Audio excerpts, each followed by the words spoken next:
Buonasera a tutti, cominciamo puntuali perché le cose che il professore Tessarolo deve raccontarci sono davvero molte. C'è un'eco strana, vero? Attilio, scusa, c'è un'eco strana. Si sente il rimbombo.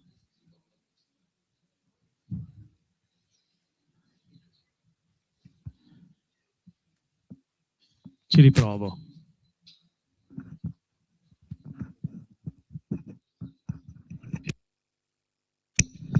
Provo. Si sente.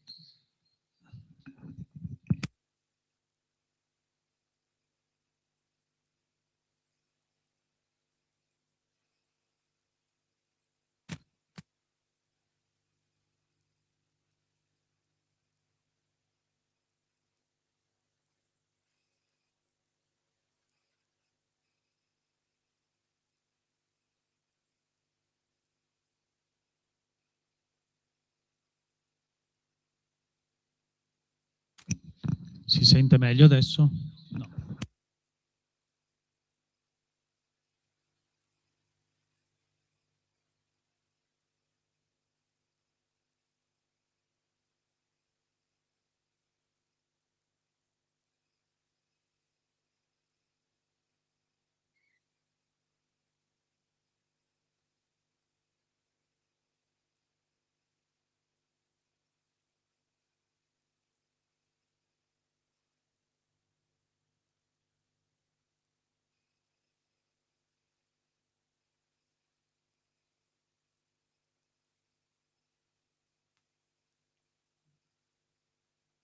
Ci riproviamo?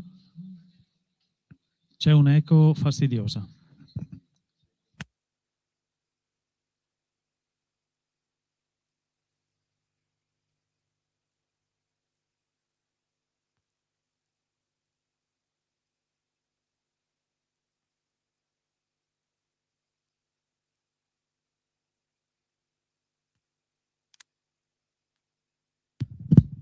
Vediamo se è il microfono. Sì, è il microfono. Bene, bene. Allora, cominciamo puntuali, scusate per questa... No, si sente ancora l'eco,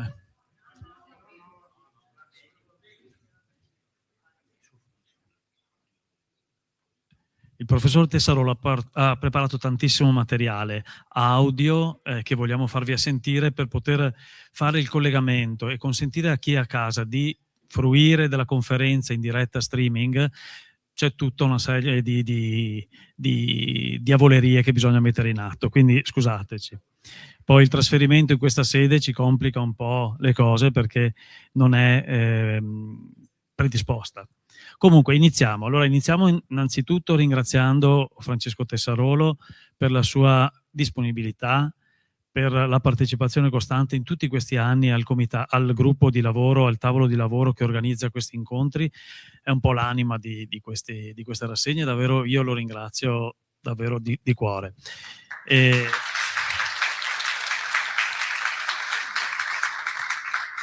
il ringraziamento va anche naturalmente per la sua grande competenza e il lavoro di scavo e di studio continuo che fa su materiali conosciuti, ma soprattutto su fondi di archivio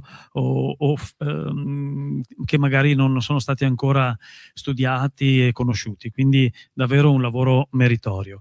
L'argomento di questa sera è legato a un anniversario che quest'anno si celebra e si intitola La nascita della Repubblica da Parri a De Gasperi, il referendum istituzionale e la Costituente.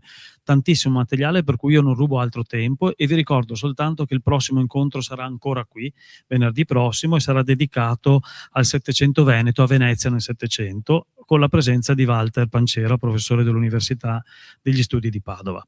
Lascio il microfono, speriamo che non ci siano altri problemi tecnici. Grazie ancora. Ringrazio anch'io delle lusinghiere parole e direi di cominciare subito con questo argomento, del quale i punti di riferimento sono abbastanza scontati, ovvero la resistenza, la liberazione, il referendum del 2 giugno di 80 anni fa, che oltre alla scelta tra Repubblica e monarchia dà vita anche alla Costituente. Ecco, però dietro a queste pietre miliari ci sono tanti altri protagonisti magari meno conosciuti oppure meno messi in risalto. E quello che facciamo insieme stasera è proprio parlare di questi protagonisti, per dare un po' lo scenario, il contesto entro il quale inserire le pietre miliari di cui dicevo prima. Il primo protagonista è il carro armato che si vede qua. Più precisamente è l'idea che si diffonde abbastanza presto che gli americani siano i liberatori. E questo dal punto di vista storico è anche effetto della cartina che si legge qua, perché fino alla linea gotica gli alleati avanzano insieme.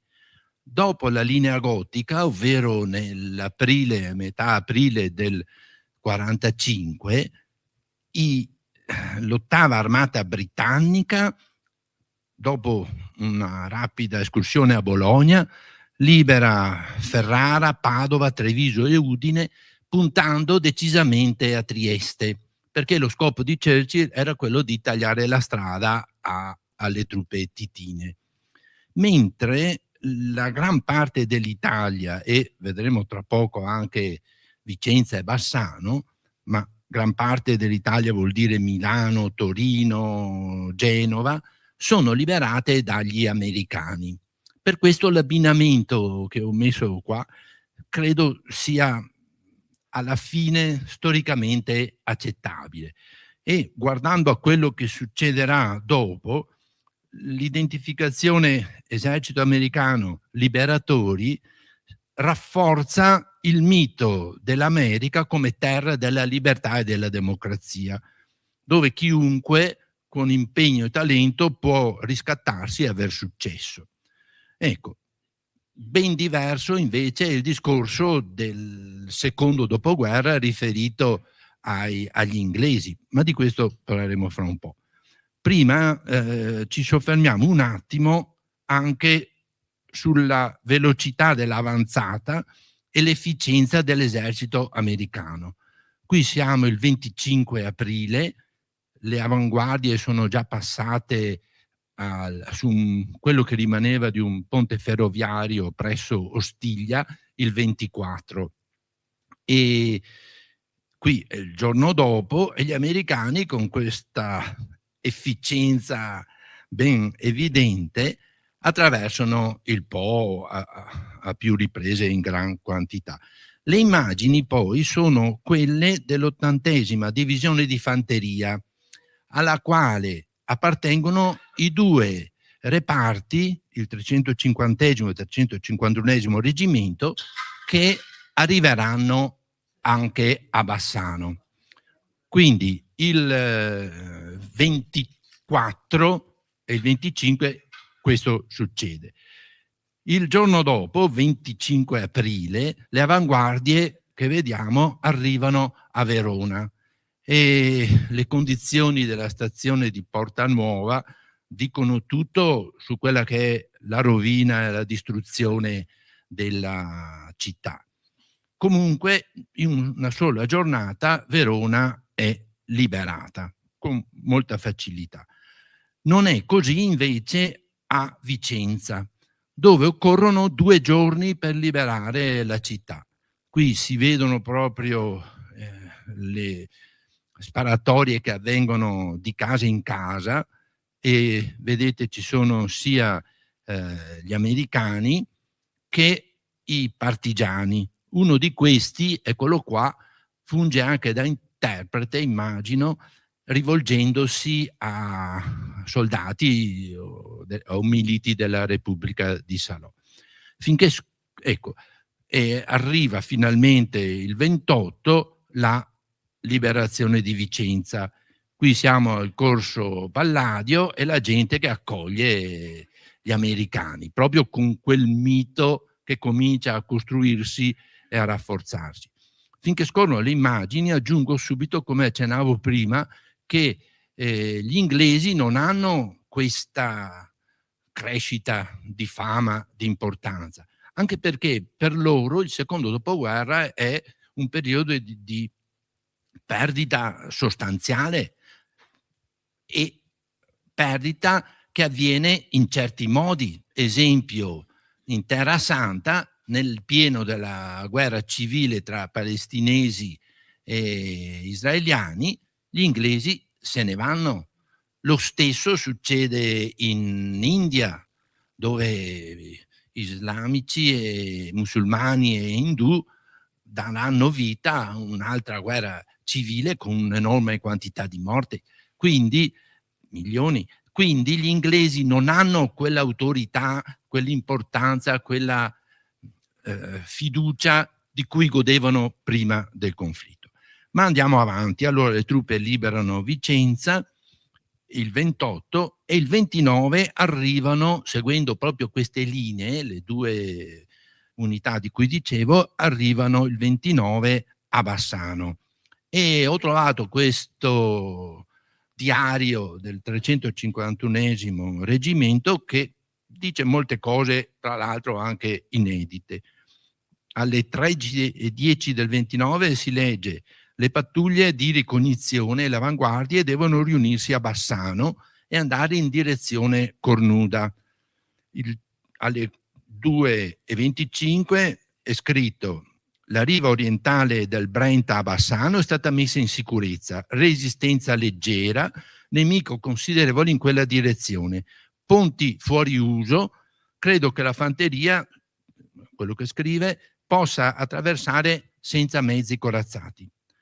E arriva però la notizia che alle spalle la strada è stata tagliata e c'è la descrizione esatta di un reparto che deve tornare indietro all'altezza di Schiavon, dove, leggo ancora il diario, i partigiani riferiscono di 150 crauti vicino all'area. Non so cosa voglia dire crauti, però penso si possa intuire. E alle 16:25 è scritto: i partigiani danno notizia di 3.000 crauti diretti da Montecchio Precalcino a Due Ville e si chiede l'intervento aereo. Alle 21:45 gli ingegneri riferiscono che un bulldozer lavorerà sul fiume Brenta per favorire l'attraversamento da parte di carri armati e cacciacarri. Quindi alle 21:45, con l'oscurità, i carri americani attraversano il Brenta all'altezza di Caerizzo. Da dire che le notizie che abbiamo già parlano dei partigiani, in particolar modo la brigata Nino Torcellan, che prima dell'arrivo delle avanguardie americane attraversa il fiume sempre all'altezza di Caerizzo, dove c'era una passerella, e da lì attraverso il Mardian sale verso la piazza e alle 5 c'è lo sventolio della bandiera italiana sulla torre civica. Questa dal punto di vista dei reparti americani. Dal punto di vista della relazione del battaglione Torcellan, di cui dicevo adesso, firmata da Valentino Filato, nome di battaglia Villa, si legge: all'alba del 29 si odono forti esplosioni, saltano le batterie dell'artiglieria contraerea che era appena sotto le smalterie e si sviluppa un furioso incendio alla carrozzeria Pietro Boni, che è quella che si vede qua. Nel pomeriggio riprende il tiro dei cannoni e il primo bersaglio siamo noi delle smalterie. Lo stabilimento incassa 5 colpi, molti altri cadono, però, eccolo qua, ma non fanno danni. Alle 17 passa una pattuglia tedesca che si arrende.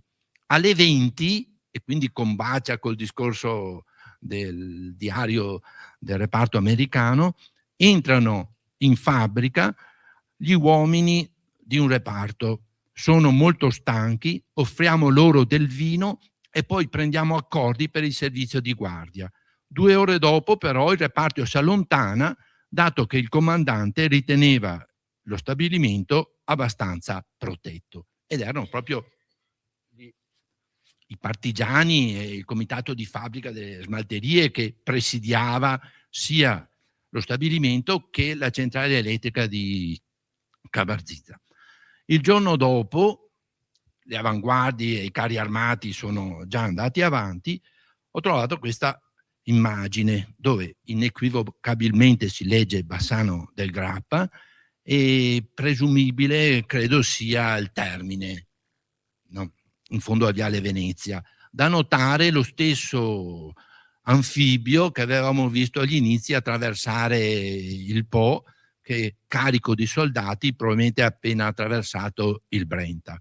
Qui siamo sempre al termine di Cassola, a destra si vede quello che oggi è il vecchio forno e un altro reparto, un altro carro armato americano, e si vedono i prigionieri tedeschi catturati.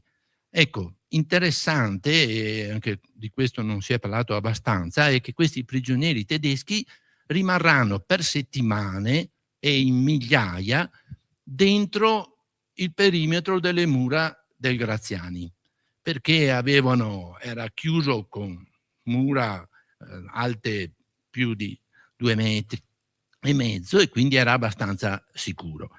Una conferma mi è arrivata da un certo Donato Bizzotto, ex manutentore del centro giovanile, che mi raccontava che aveva 5 anni, che andava ogni giorno dove c'erano le cucine a prendere il rancio insieme con altri bambini affamati, che veniva distribuito su coperchi di latta usati come piatti.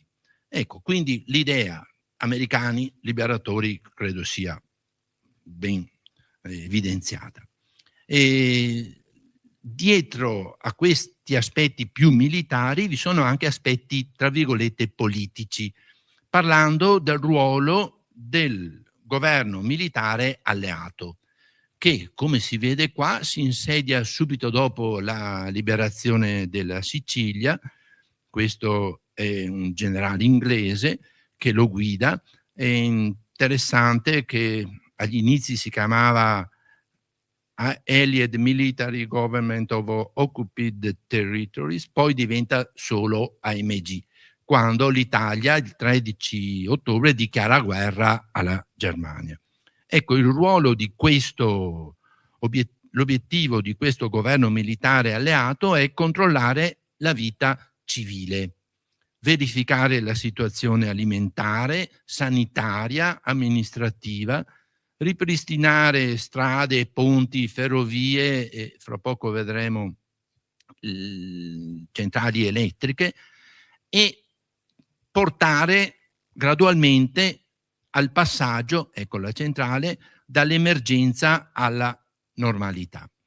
Da dire subito che l'Italia è tagliata in due, i territori centrali e meridionali, dove non ci sono partigiani e comitati di liberazione, fanno sì che il compito maggiore del governo militare alleato sia garantire l'ordine pubblico.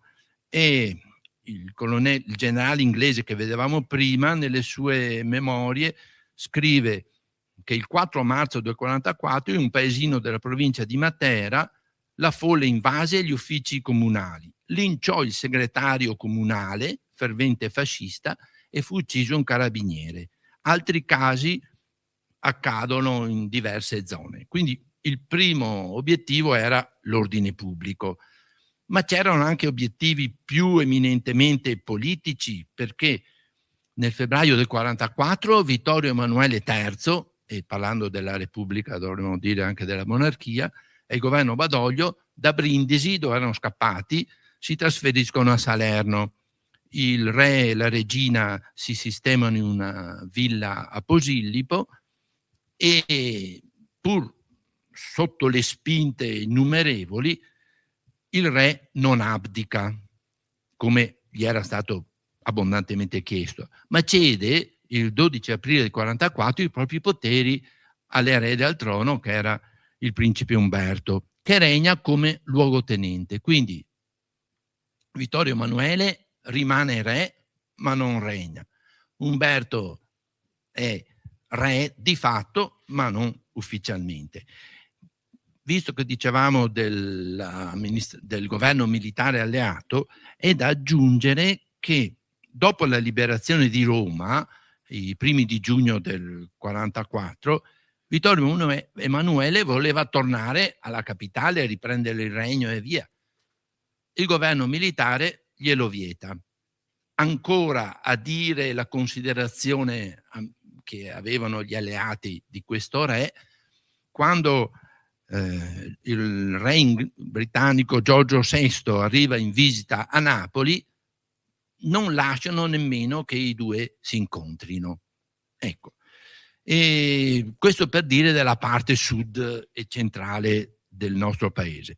Nella parte nord, mentre la grande maggioranza degli italiani non sapeva cosa fosse la democrazia, non lo sapeva nel primo dopoguerra e tantomeno durante il fascismo, dentro le brigate partigiane l'esperienza concreta della democrazia è forte, e per capirlo basta che vi legga qualche riga del cosiddetto codice Cicero, che fa capo a questa formazione partigiana garibaldina che si chiama appunto Cicero, dove si legge: ogni comandante è eletto dalla base, nelle operazioni si eseguono gli ordini dei comandanti e ci sarà sempre poi un'assemblea per discuterne la condotta. I comandanti devono dare l'esempio, mangiare per ultimi, scegliere per ultimi la loro parte, bere per ultimi, di notte fare il turno più pesante, dalle 1 alle 4. Ed è un modo per rompere quella rigida gerarchia che era stato l'elemento di spicco del fascismo, ma che era anche l'elemento di spicco delle formazioni militari, dove i gradi erano considerati importanti. Questo modello di democrazia che si diffonde nelle formazioni partigiane trova il suo culmine nell'estate del 44, quando tutte le zone in rosso che si vedono qua sono territori liberati dai partigiani. E interessante, quello emblematico, è quello che succede nella Repubblica dell'Ossola, che vediamo qua, dove non solo si mette in piedi un'organizzazione amministrativa e militare, ma ci sono anche commissari, noi diremo ministri per gli affari esteri, per la giustizia, i lavori pubblici, i trasporti, le finanze, gli interni, l'istruzione. E l'istruzione vede come commissario Don Luigi Zoppetti, che era stato professore del preside Bertamini all'istituto di Domodossola, che faceva capo a Rosmini. Ecco, quindi c'è anche questo mondo che si comincia a muovere. Da dire che dopo Zoppetti arrivò un'altra ministra, volentieri ne parlo, si chiamava Gisella Florianini, e oltre all'istruzione si occupava di sanità. Ebbene, ogni giorno arrivavano, ha raccontato, bambini e madri a chiedere aiuti. E lei, che era fisionomista, si era accorta che alla fine le madri cambiavano, ma i bambini erano sempre gli stessi. Per cui ha detto: responsabilizziamo i municipi e i sindaci che erano appena stati eletti, che siano loro a gestire la sanità, non più come beneficenza, ma come reciterà l'articolo 32, se mi ricordo, della Costituzione, diritto del cittadino e interesse della collettività. Quindi vedete che cominciano a muovere i primi passi le idee della Costituzione e della Repubblica.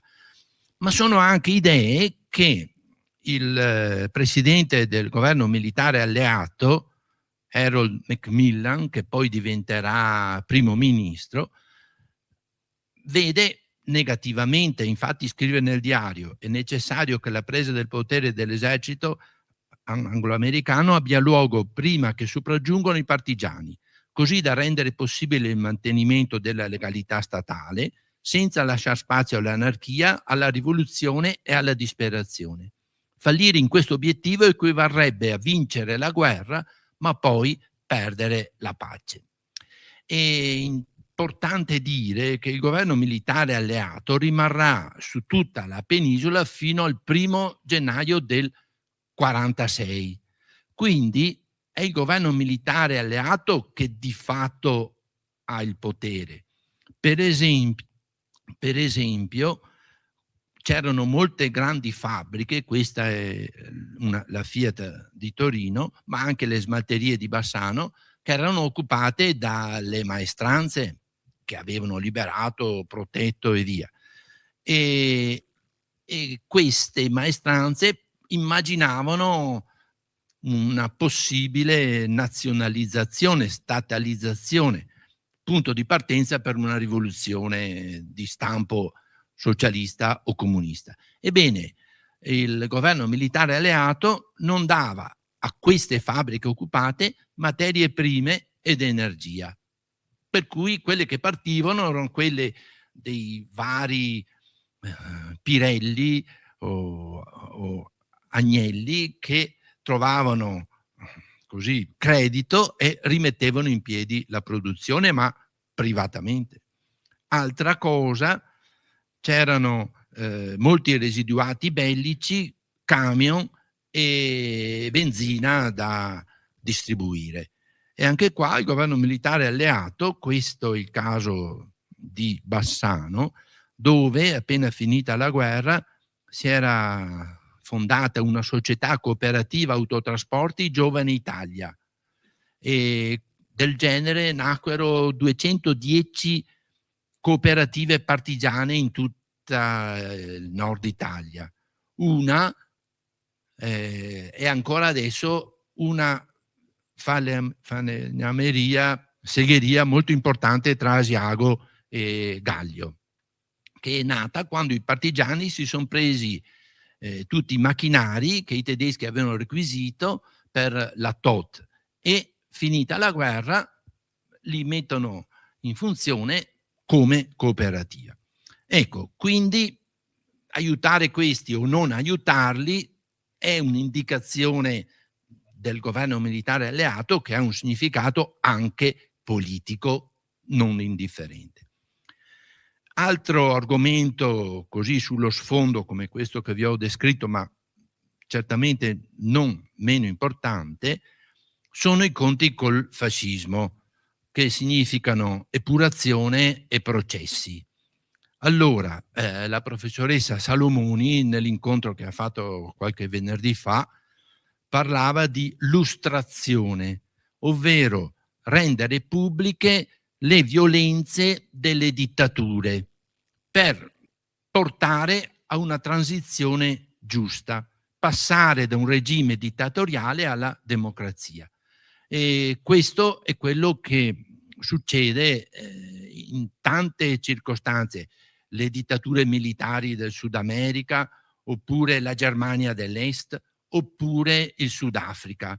Ognuno di questi casi ha percorso strade a parte proprie. Germania dell'Est, la lustrazione è stata a rendere accessibili gli archivi della Stasi. La Sudafrica, premio Nobel Desmond Tutu, la soluzione è stata una commissione per la verità e la riconciliazione, dove vittime e carnefici si fronteggiavano. Se il carnefice ammetteva i suoi errori, non c'era il procedimento giudiziario. Se invece diceva io ho eseguito gli ordini, c'era il procedimento giudiziario e il processo. In Italia cosa succede? Allora, appena vanno via gli americani, questo è lo stemma, il simbolo della Guardia Nazionale Repubblicana, che aveva sede in Palazzo Pretorio, in quella che poi è diventata Piazzetta Alfeo Guadagnin, primo martire della Resistenza, viene abbattuto. Queste sono donne che avevano collaborato con i tedeschi e vengono tagliati loro i capelli e con cartelli infamanti vengono fatte sfilare in piazza. Importanti, anche come numero, sono invece gli elenchi degli epurati. Qua ne vedete alcuni esempi, siamo il 27 maggio del 45, l'elenco arriverà a oltre qualche centinaio di persone che venivano prese e rinchiuse nella caserma Cimberle Ferrari. E leggo testualmente: lo stato politico attuale acconsente una giustizia accurata, comprovata, legale, basata non già sul sentito dire, ma su deposizioni scritte.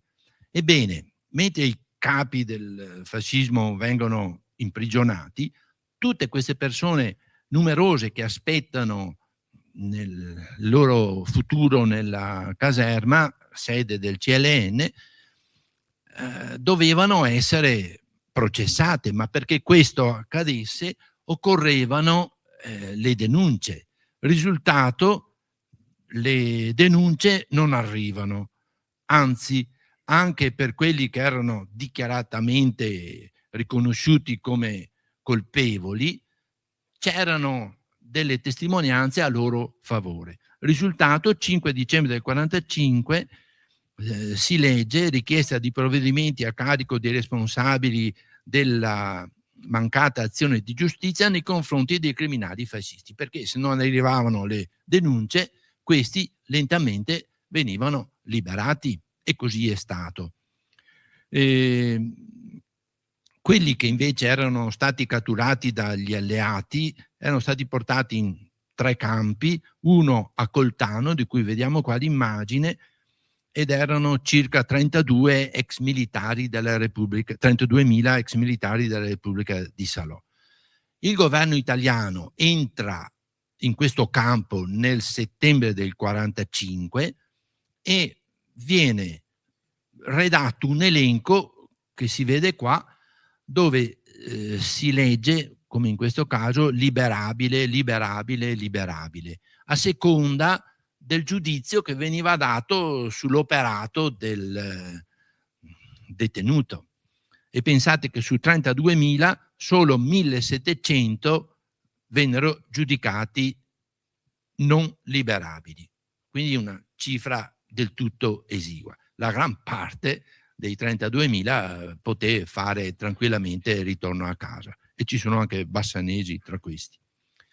Comunque, finita la guerra, il grande problema era la ricostruzione, che presentava problemi pratici, economici e finanziari.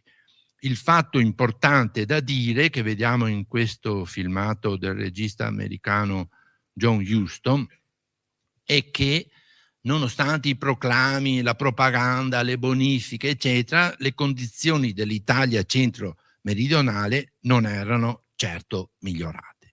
E lo vediamo in questo paesino della provincia di Caserta, dove il capitano Huston, come si leggeva prima, riprende alcune scene. I bambinetti senza scarpe che lasciano le case distrutte, il tentativo degli abitanti di ricostruire, e questa, che credo sia emblematica, è una bambina che sta mangiando una patata lessa, ma se fate caso non butta via la buccia, mangia anche la buccia, a dire le condizioni alimentari. Ecco, e qui siamo ad Ortona, paese dell'Abruzzo, e le situazioni di povertà estrema sono altrettanto riconoscibili. Bisogna aggiungere che la produzione agricola era diminuita del 63% rispetto al periodo precedente alla guerra. E Parri, che diremo adesso Presidente del Consiglio, scrive: cercate di capire quale poteva essere il mio stato d'animo quando dovevo andare in giro, constatare miserie, dolori, rovine, con le tasche vuote, senza poter far nulla, distribuendo solo parole di speranza. E i problemi finanziari sono riassumibili qua. I tedeschi e gli americani avevano riempito la penisola di banconote e la circolazione monetaria da 22 miliardi nel 1944 è 319, nel 1946 397 miliardi, nel 1947 577 miliardi. Gli aumenti del prezzo dell'ingrosso, fatto 100 nel 1938, vedete, arrivano lo stesso prodotto che costava 100 nel 38, nel settembre del 47 costa 6.200. E queste sono le condizioni.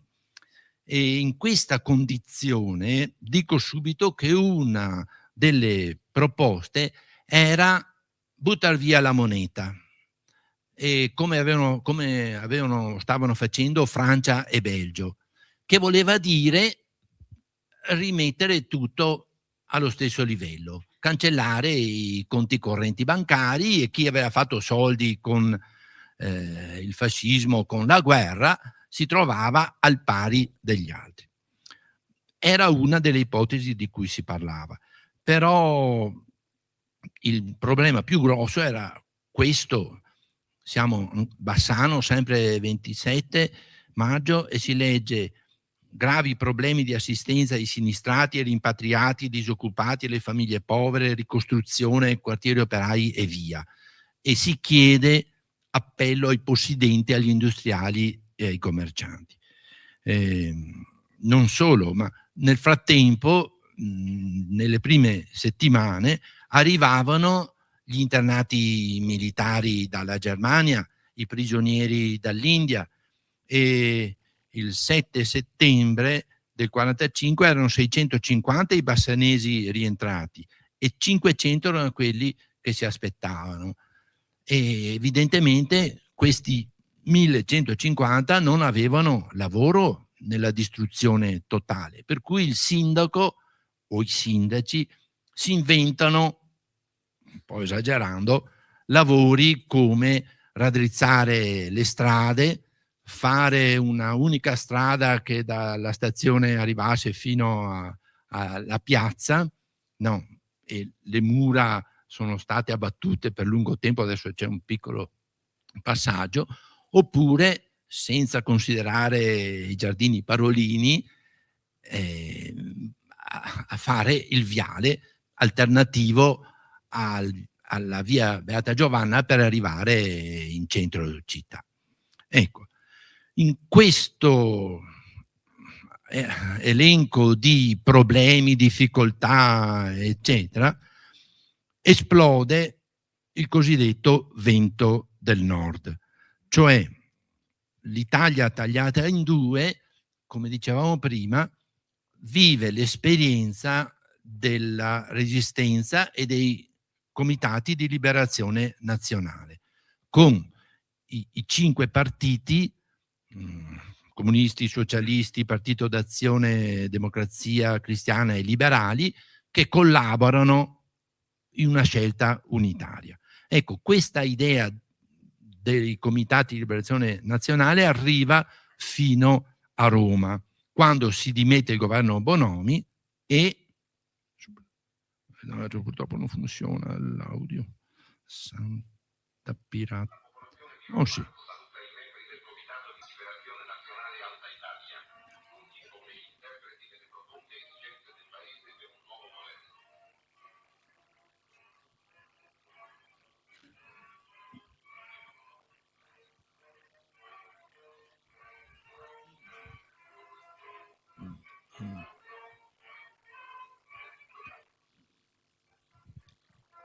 Non so mica.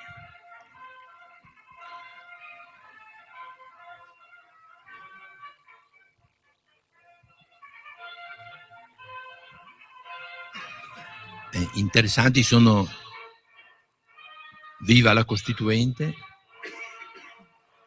nuovo governo, uomini nuovi, nuovo indirizzo. Ecco, e questo succede. Nenni voleva guidare il nuovo governo, altrettanto voleva farlo De Gasperi, e la scelta cade su Ferruccio Parri, che vede come ministro della consulta un liberale, Brosio, Pietro Nenni ministro per la Costituente, che sono anche i due vicepresidenti, De Gasperi agli esteri. Ecco, il programma di lavoro del governo Parri prevede piena sovranità del territorio entro il periodo più breve possibile. E come dicevo prima, gli americani, gli alleati, se ne andranno il 1° gennaio del 46. In Austria gli alleati se ne andranno nel 1955, dopo 10 anni. E la differenza è che l'Austria non aveva avuto CLN, resistenza, esperienze democratiche, quindi non era affidabile. Secondo obiettivo, le elezioni per l'Assemblea Costituente. E qua dico subito che c'era il problema di scegliere se l'Assemblea o il popolo dovessero valutare tra referendum, tra Repubblica e monarchia. Alcuni puntavano alla Costituente, che avrebbe fatto la scelta in nome del popolo. Poi c'è il problema che dicevamo dell'epurazione dei fascisti, il disarmo dei cittadini, perché le formazioni partigiane avevano armi in gran quantità, solo in parte le riconsegnarono. E poi il problema della ricostruzione. Qui siamo a Roma, sempre col filmato di John Huston. Per la ricostruzione occorrevano 250 miliardi di lire. Le entrate complessive dello Stato non arrivavano a 30 miliardi. Quindi Parri mette in piedi un pacchetto di misure straordinarie. Il primo è la patrimoniale, cioè un'imposta progressiva sul patrimonio col prelievo del 10% per i depositi bancari a partire da, oggi diremmo, 75.000 euro. Secondo, la riforma dei tributi locali con una imposta personale straordinaria sulle spese del lusso, in modo da colpire, come dicevo prima, chi aveva fatto soldi col mercato nero, con il fascismo, con la guerra, eccetera.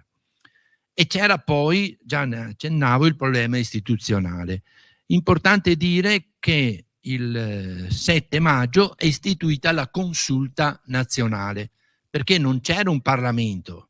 Il fascismo l'aveva eliminato già nel 28 con un plebiscito in cui si doveva dire sì o no a un elenco di deputati già scelti, e mancando un riscontro elettorale tutti i partiti hanno lo stesso peso. La consulta non aveva potere legislativo, ma dava solo consulti al governo. E i nomi, vedete qua esempi, sono determinati dai partiti, dai sindacati e via. Nel frattempo si sta costruendo quella strategia che in un certo modo accomuna i due partiti più importanti, De Gasperi e Togliatti, ovvero puntare sulla democrazia dei partiti. Dice De Gasperi, l'unica via possibile di crescita della democrazia e reale superamento della situazione prefascista è una democrazia di massa canalizzata dai grandi partiti popolari. Togliatti e Nenni erano d'accordo perché miravano ad ottenere grandi consensi per via democratica e attraverso questi portare le proprie riforme. Ecco, il problema, tutti i problemi che vi ho detto, però la riforma, cioè l'abolizione della moneta, la sostituzione della moneta, le imposte straordinarie sul lusso, la patrimoniale, come fare le elezioni per la Costituente, fare o non fare prima o dopo il referendum, sono problemi che si accumulano. E questa, che è la nuova stampa del 28 agosto del 45, scrive: prospettive di governo, far andare d'accordo liberali, democristiani, socialisti, comunisti appare impossibile. È noto che i socialisti, i comunisti e il Partito d'Azione vogliono che la Costituente sia convocata al più presto. È noto che i liberali democristiani pensano alla successiva primavera. Non sono d'accordo neanche sul metodo di votazione. C'è chi vuole la proporzionale, chi il sistema maggioritario, chi il voto obbligatorio, chi il voto libero. Materia complessa, finisce l'articolo, fonte di dissensi inconciliabili. E finché i problemi che vi ho detto si succedono, la riforma monetaria non parte, la nazionalizzazione delle grandi fabbriche nemmeno, la patrimoniale e la riforma delle imposte comunali non decollano, il monarchico Roberto Lucifero, cugino del ministro della Real Casa, afferma: prima ricostruiamo la nostra ricchezza e poi, se lo riterremo, la socializzeremo. Risultato, il ministero, il governo Parri, si dimette. L'articolo dice: eccezionale conferenza stampa, contraddittorio tra Parri e De Gasperi. Parri accusa i democristiani liberali di aver fatto un colpo di Stato. De Gasperi replica che esisteva un esplicito patto per il quale i ministri si sarebbero dimessi quando fosse venuta a mancare l'unanimità. E i problemi e le soluzioni che vi ho detto non hanno l'unanimità. Risultato: viene il 10 dicembre del 1945 e si insedia il primo governo De Gasperi, ancora con tutti i partiti del CLN. De Gasperi tiene ancora gli esteri, Nenni per la Costituente, Romita agli interni, Togliatti alla giustizia e avanti.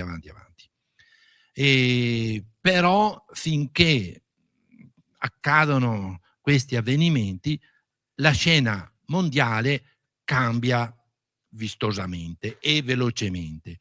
Gli americani, che avevano quel patrimonio di credibilità, di modernità, di efficienza, ma anche di libertà e democrazia, si concentrano, per così dire, sulle parole che sentiremo adesso, pronunciate dal presidente Roosevelt il 6 gennaio del 1941, quasi un anno prima di Pearl Harbor, dove nel discorso sull'Unione si dice: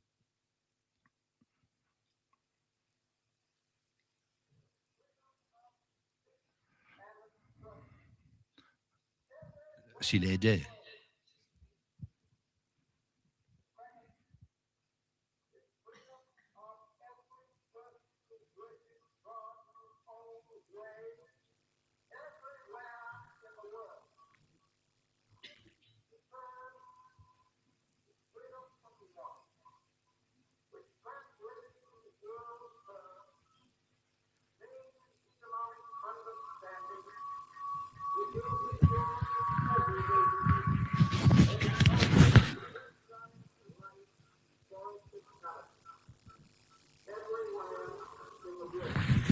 Ecco, capite quanta sia la differenza rispetto alle vicende successive, e poi non faccio confronti che forse vi sono anche facili.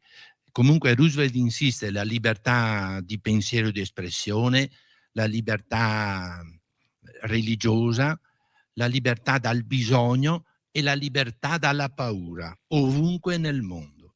E sono idee profonde che sono il punto di riferimento anche della successiva dottrina Truman e, lo vedremo, del piano Marshall. Quanto al mondo comunista, lo stesso Stalin dà vita all'ufficio di informazione per i partiti comunisti e operai. Siamo più avanti nel settembre del 47, però è evidente la sua volontà di condizionare le scelte del mondo comunista, mentre il Comintern, l'internazionale, puntava a diffondere la rivoluzione comunista. Quindi gli schieramenti si polarizzano, è la guerra fredda, il mondo diviso a metà, in blocchi. Nello stesso tempo, quando vi ho detto gli alleati lasciano il controllo amministrativo di tutta l'Italia, esclusione di Udine e Trieste, e del Trentino Alto Adige. Nel marzo del 46 si tengono le prime elezioni e questo filmato luce fa vedere che bisognava costruire le urne, la scatoletta col timbro, chi ha fatto lo scrutatore se la ricorda, e come vedete anche le stesse cabine, no? E ovviamente vengono utilizzate le scuole. Un cinegiornale Luce dice cosa accadde.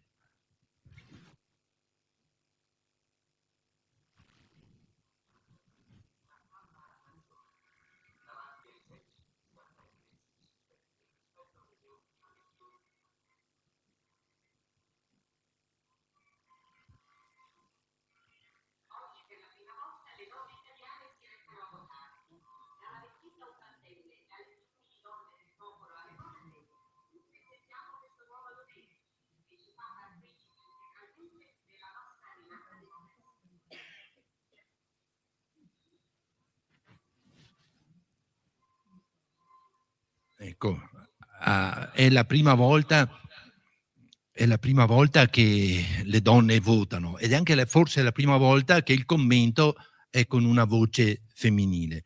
I risultati di queste prime elezioni mettono in risalto il Partito Liberale, che aveva dominato la scena fino al fascismo, viene pesantemente ridimensionato, così come il Partito d'Azione, che aveva avuto grande peso nei CLN. Prevalgono la DC, anche se è difficile quantificarlo, 31% dei voti amministrativi, il PC 24%, i socialisti il 22%. In Bassano i risultati sono invece più precisi. Democrazia Cristiana 62%, Fronte Repubblicano del Lavoro, che vuol dire socialisti e comunisti, 32%, Partito Liberale 5%. Ecco, il 2 giugno si arriva da queste che sono elezioni amministrative alle elezioni della Costituente. I risultati, ancora una volta su scala nazionale, vedono la DC col 35%, i socialisti col 20% e il PC col 19%. Da dire che da soli hanno il 75% dei voti ed è la prima volta ufficiale che si rompe quell'equilibrio, quella equivalenza tra i partiti del CLN, i partiti del governo Parri, i partiti del governo De Gasperi, ed emerge la forza di questi partiti di massa. Tradotto in bassanese, abbiamo il 60% alla DC, il 21% al PSUP, l'8% al PC e basta, e avanti.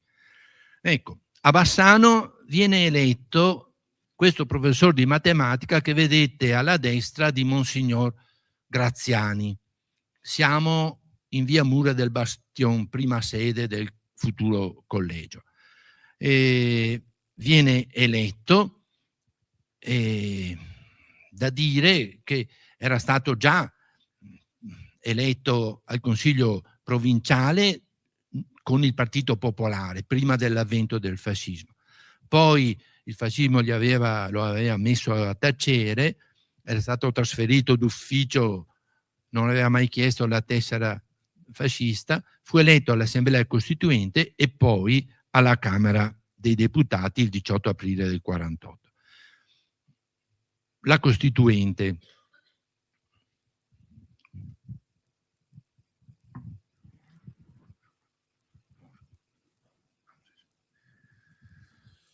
Questo qua non si sente, quindi ecco.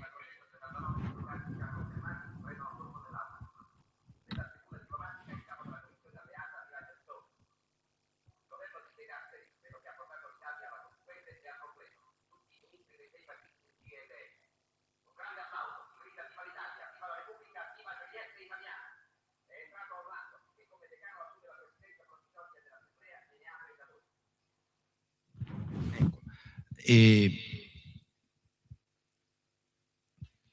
dunque, quello che è importante dire è che l'Assemblea Costituente prima di tutto ha come compito redare la nuova Costituzione, non ha compiti legislativi che spettano invece ai governi, ragion per cui quei problemi che dicevamo prima, nazionalizzare le fabbriche, patrimoniale, mettere tasse e avanti, non arrivano alla Costituente, ragion per cui essa si concentra sul testo della legge fondamentale dello Stato e non emergono quelle contrapposizioni che invece abbiamo visto nel governo Parri. Saragat, presidente dell'Assemblea, Enrico De Nicola, presidente provvisorio. Cambiando questa volta, essendo la votazione popolare, il primo governo De Gasperi si dimette in quanto nominato ancora da Umberto di Savoia luogotenente, e nasce il primo governo della Repubblica Italiana che giura davanti a Enrico De Nicola. La novità è l'ingresso dei repubblicani, che prima non c'erano. De Gasperi assume gli esteri ed è anche ministro degli interni. Lo aspettavano la firma del trattato di pace, molto pesante, scrivere una Costituzione insieme a Togliatti e Nenni, che non provocasse le ire dei cattolici, pacificare il Sud, rimettere in piedi l'economia senza far schizzare alle stelle l'inflazione. Il liberale Francesco Saverio Nitti, che vediamo qua, ebbe a commentare: un lavoro che non avrebbe potuto portare a termine nemmeno Cavour con l'aiuto di Teheran e di Bismarck. Ecco. Accanto alla Costituente il referendum, e i tre partiti della sinistra erano dichiaratamente per la Repubblica. Vedete qui uno dei manifesti dove si legge "Liberateci dal nodo sabaudo".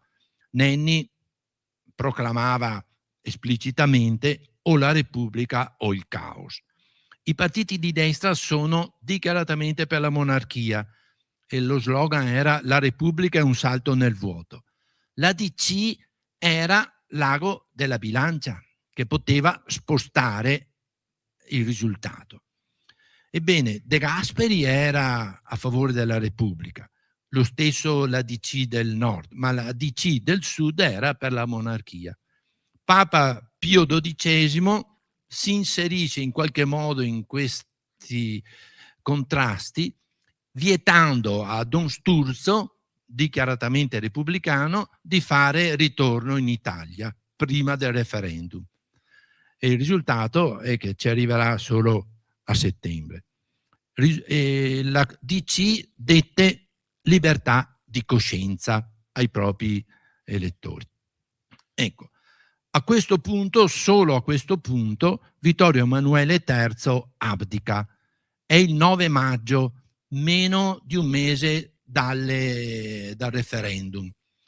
È una scelta che avrebbe dovuto far prima e che è una scelta che viene spiegata con questa lettera, dove si dice, un po' lo leggiamo: ora lascio a te il mio posto con profonda trepidazione per l'avvenire del paese. Tu sai che ho avuto sempre un duro lavoro, mirando sempre, anche se posso aver errato, al bene della nazione. E l'appoggio al fascismo, a Mussolini e a certe scelte, dalle leggi razziali all'ingresso in guerra, non può essere ridotto a "anche se posso aver errato". Comunque va detto che Umberto, divenuto re, ebbe a proclamare subito che si sarebbe messo alla testa di una rinnovata monarchia costituzionale.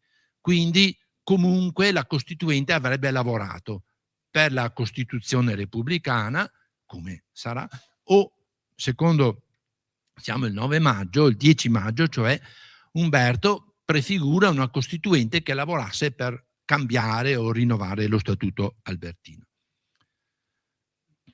In questa situazione incerta, vediamo.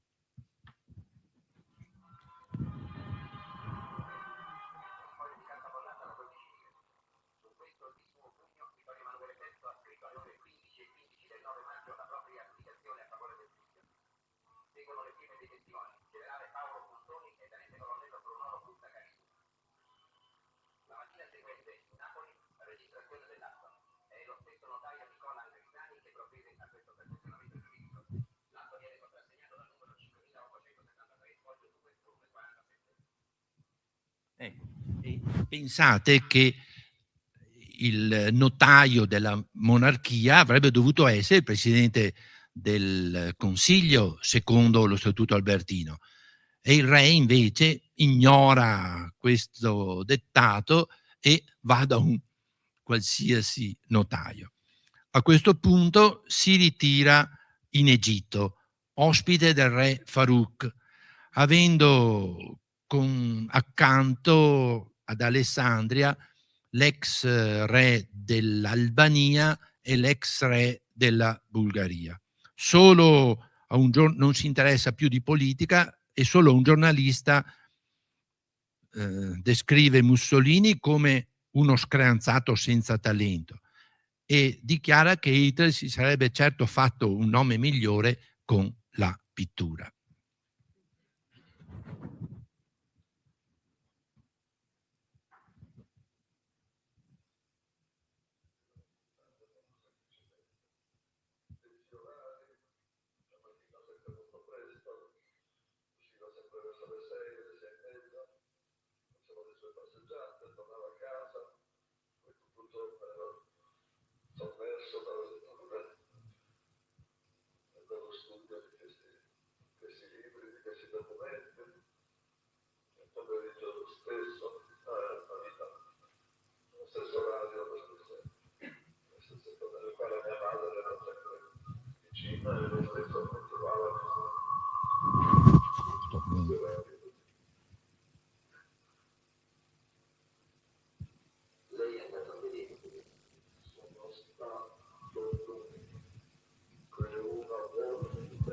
Ecco,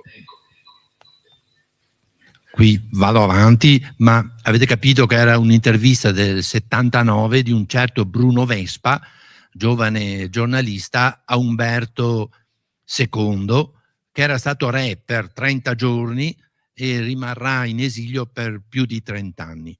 Ecco, una nota importante dell'intervista è che in un anno e mezzo il figlio andò a trovare il padre, pur disponendo di mezzi, solo 2 volte. La moglie Maria José e i 4 bambini non ci andarono mai. E questo si spiega con alcuni aspetti della monarchia che vanno detti. Vittorio Emanuele III fu un padre autoritario e severo, e Umberto, qui con la uniforme, la divisa dei corazzieri, anche se aveva forse 4 anni o meno, fu educato all'obbedienza assoluta al padre. Umberto non intervenne mai per giudicare le scelte del padre, pur essendo in età matura, cioè aveva l'uso della ragione.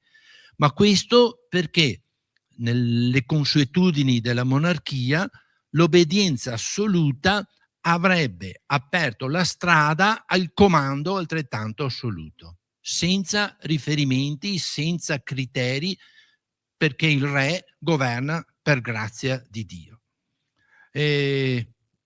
Incontrava suo padre forse una volta al giorno per pochi minuti, e chi curava la sua educazione era questo conte Attilio Bonaldi, suo precettore, che amava ripetere: il principe è libero di fare tutto quello che voglio io. E quindi la personalità è questa. Merito da riconoscere a Umberto, che qui passa in rassegna un reparto di americani, sono le parole di Parri ancora.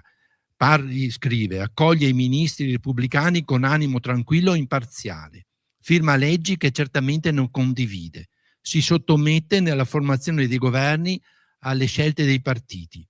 Non può fare altro, certamente, ma lo fa con molta grazia, con molto impegno. Quelli che vanno a trovarlo ne restano impressionati. 9 maggio, quindi l'abdicazione e la campagna elettorale del nuovo re. Va nelle maggiori città del nord, Genova, Milano, Torino, Venezia, dove però è spesso accolto dai fischi. Il 20 maggio arriva a Napoli, al Palazzo Reale, piazza del Plebiscito, e ha questa accoglienza da una folla enorme. e in questa condizione si arriva al referendum. I risultati non arrivano subito, i mezzi erano ben diversi e non c'erano gli exit poll, ma solo il 5 giugno arrivano i primi risultati, ancora incompleti. Sentiamo se riesco.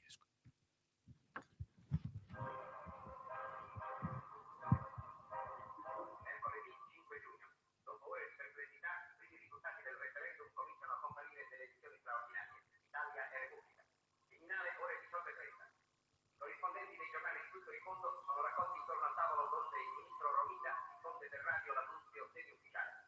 Si posseggono gli scrutini di 34.112 sezioni su 35.320. La Repubblica ha 2 milioni di voti in vantaggio. Ecco, vediamo a Bassano, che è interessante. La Repubblica a Bassano vince per 503 voti. Quindi fu una scelta così. Tornando su scala nazionale, il dopo referendum è quanto mai complicato. I partiti di sinistra puntano perché si proclami subito la Repubblica. De Gasperi a questo proposito va dal re e insiste perché il re abbia a lasciare spazio al governo e alla Repubblica, no? Anche se la Corte di Cassazione non aveva dichiarato in modo ufficiale il risultato definitivo. E i ministri, i consiglieri del re non lasciano parlare De Gasperi, che se ne va dicendo, rivolto a Sua Maestà: o io verrò a trovarla a Regina Coeli o lei verrà a trovare me. Bene, nei giorni successivi ci sono episodi di celebrazioni per la Repubblica. L'11 giugno, il 12 giugno il re rifiuta ancora di farsi da parte e a Napoli esplodono delle violenze. Le forze monarchiche assaltano la sede del PC, ci sono 7 morti e 51 feriti.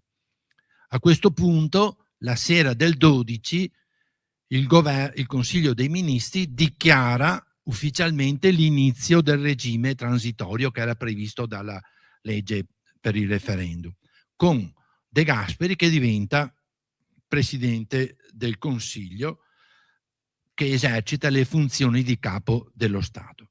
Umberto II era quindi davanti a un bivio: o rimanere col risultato di spaccare la nazione, violenze come abbiamo visto a Napoli, oppure lasciare il paese. E la scelta che fa è la seconda.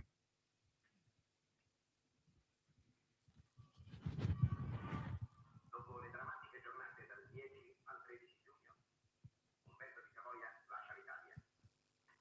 Sono circa le 15:30 quando egli scende nel cortile del Quirinale. I corazzieri gli rendono per l'ultima volta gli onori sovrani. Umberto stringe la mano al colonnello comandante della guardia e agli altri ufficiali.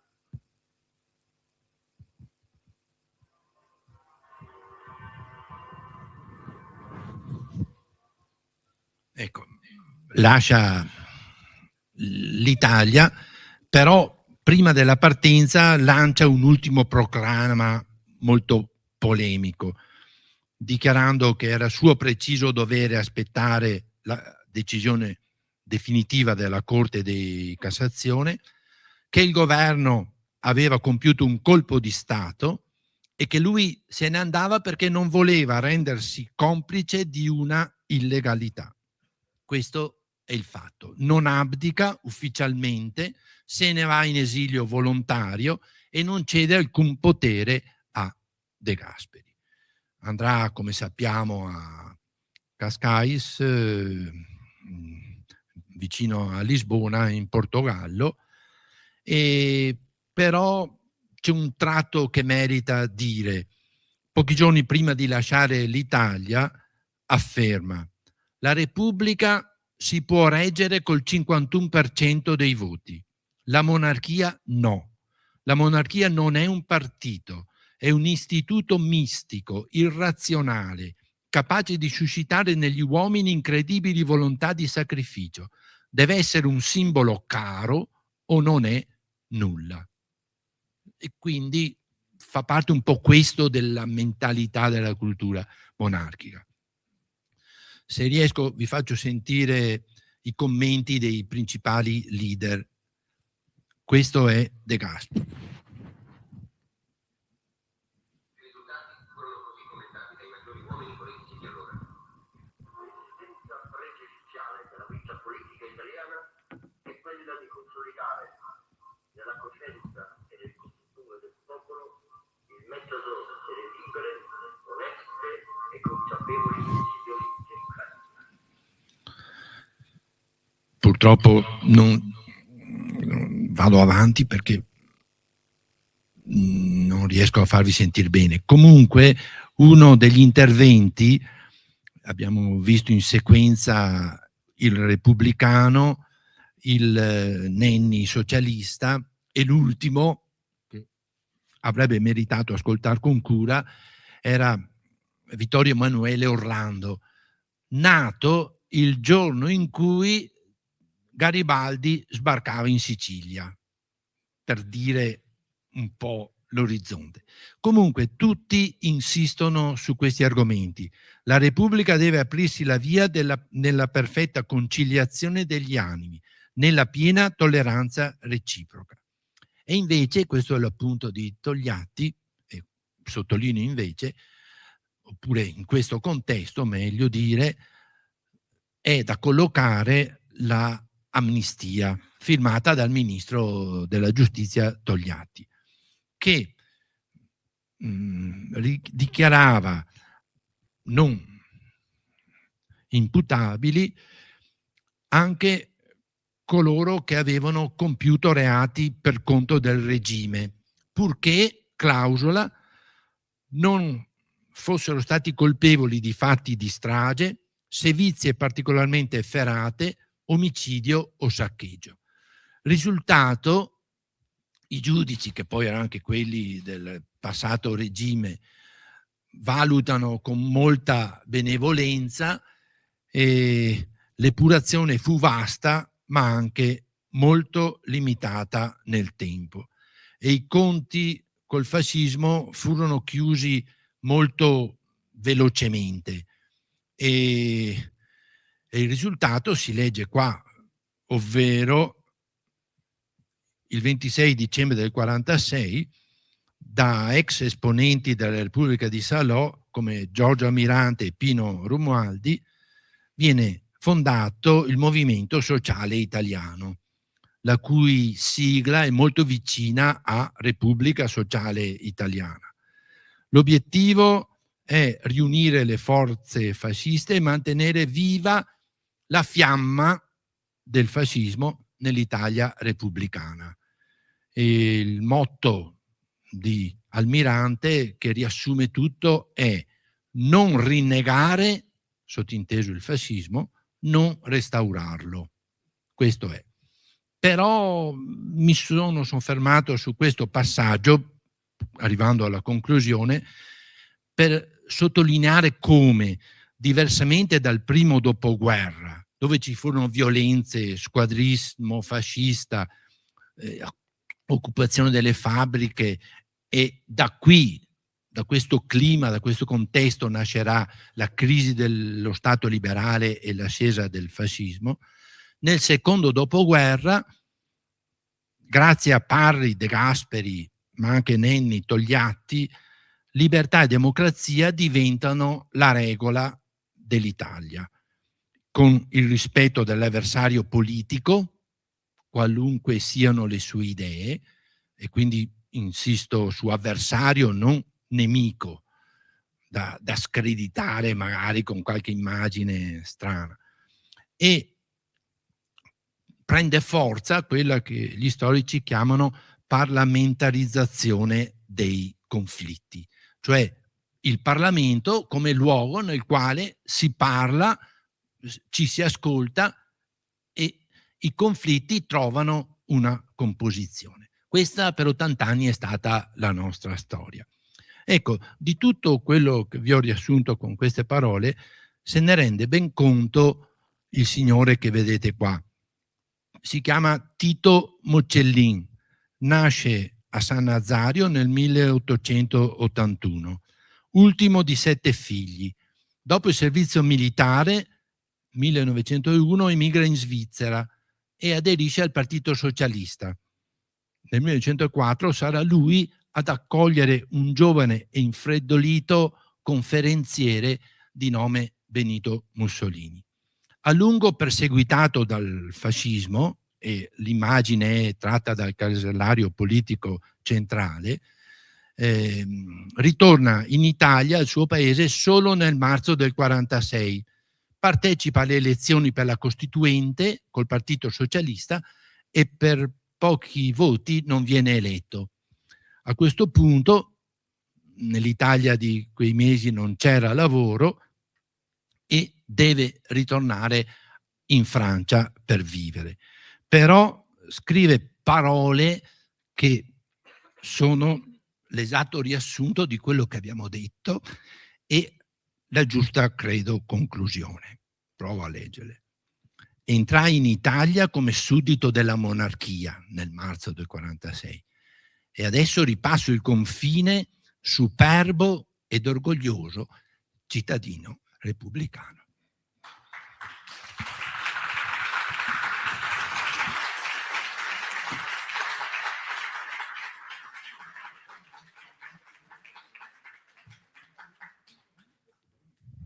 Mi scuso che non c'erano tanti audio che funzionavano, ma se ci sono domande, osservazioni, curiosità, ricordi, notizie?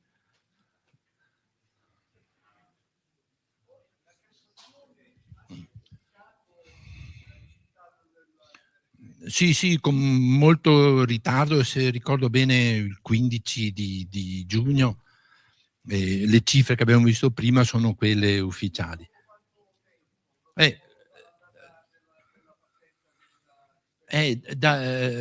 Umberto è partito il 13 e, se ricordo bene, il 15, quindi i giorni immediatamente successivi, tant'è che Umberto dichiara che era un colpo di Stato, secondo lui, proprio perché la Cassazione non era intervenuta, non aveva decretato. Altre domande? Trieste, sì, certo. Allora, di Trieste sarebbe da dire, ma volentieri lo faremo l'anno prossimo, perché è l'argomento che porta De Gasperi a Parigi quando deve chiedere come sarà il trattato di pace per l'Italia e insiste sul fatto che l'Italia aveva contribuito alla propria liberazione con i partigiani, con il Corpo Italiano di Liberazione che dal sud arriva per esempio a Bologna, no? Però dice anche che Trieste doveva essere risolta in modi non certo corrispondenti a quelli che furono. E però insiste molto su Trieste. Anche la Costituente nella prima riunione De Nicola insiste su Trieste, avete sentito, libera e italiana.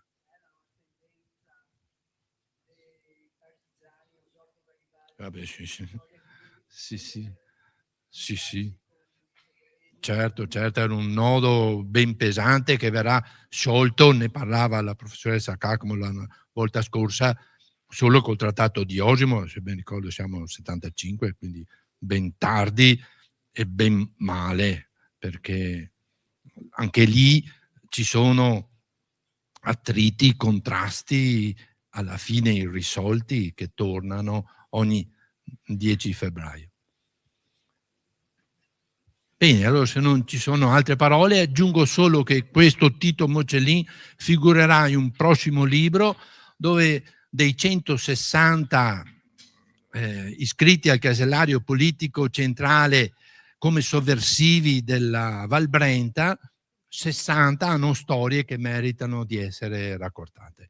Spero che esca per il 25 aprile perché sarebbe una buona data. Grazie e arrivederci.